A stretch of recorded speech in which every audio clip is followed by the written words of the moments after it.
Salam alaikum, معكم أستاذ عزدين et je vais vous expliquer la différence entre un aliment simple et un aliment composé. Alors, avant de classer les aliments en simple et composé, vous devez savoir qu'il y a deux éléments nutritifs. Il y a les aliments organiques et il y a les éléments minéraux. Les aliments organiques comme les protéines, les lipides, les glucides et les vitamines, et les éléments minéraux c'est comme l'eau, chlorure, calcium, phosphore.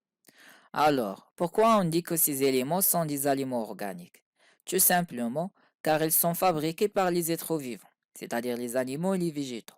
Et ils nous donnent de l'énergie et de la matière qui permettent la construction et la croissance de nos tissus et de nos organes. Alors, en se basant sur tout ça, quelle est la différence entre un aliment simple et un aliment composé? Vous devez savoir une chose. Un aliment simple, par définition, est un aliment qui se compose essentiellement d'une seule catégorie de nutriments organiques. Ça veut dire quoi? Ça veut dire que c'est un aliment qui contient un seul aliment organique. Soit il est composé seulement par le protéine, ou bien seulement par les lipides, ou bien les glucides, ou bien les vitamines. Comme par exemple le sucre. Le sucre est un aliment simple. Pourquoi? Car il contient seulement les glucides. Il ne contient aucun autre aliment.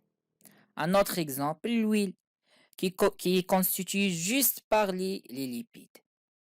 Alors, si l'aliment dépasse une seule catégorie de nutriments organiques, dans ce cas, on parle plus d'un aliment simple, mais plutôt d'un aliment composé.